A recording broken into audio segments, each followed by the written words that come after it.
গণতন্ত্রের মা চলে গেছে।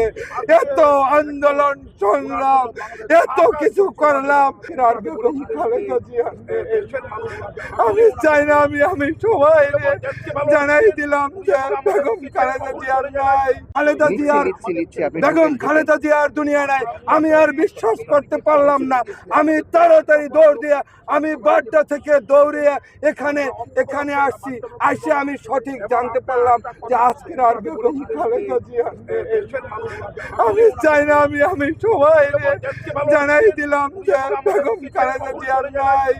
যেহেতু আপনারা সবাই দোয়া করেন, গণতন্ত্রের মা চলে গেছে। এত আন্দোলন সংগ্রাম, এত কিছু করলাম, মা জননী যেন এই দৃশ্যটা দেখে যেতে পারে। আল্লাহ তাকে যতক্ষণ হায়াত দারাজ করছে অতক্ষণই আল্লাহ রেখেছে। এখন আমার মা জননী চলে গেছে। আল্লাহর কাছে আমরা দোয়া ছাড়া আর কিছুই করার পারবো না। এই আর কিছুই বলার নেই বাবা। খালেদা জিয়া যে গণতন্ত্রের জন্য যে সংগ্রাম করেছে, সেই সংগ্রামের স্মৃতি তো শেষ করা যাবে না। কিছুটা মনে আছে যেদিন খালেদা জিয়া মিথ্যা মামলায় তাকে কারাবরণ করতে হয়। খালেদা জিয়ার কি এই মামলা কি মিথ্যা মামলা না? এটা কি সবাই জানে না? এই জন্য এটা তো গণতন্ত্রের জন্য খালেদা জিয়া স্বেচ্ছায় কারাবরণ করে। যেহেতু আমরা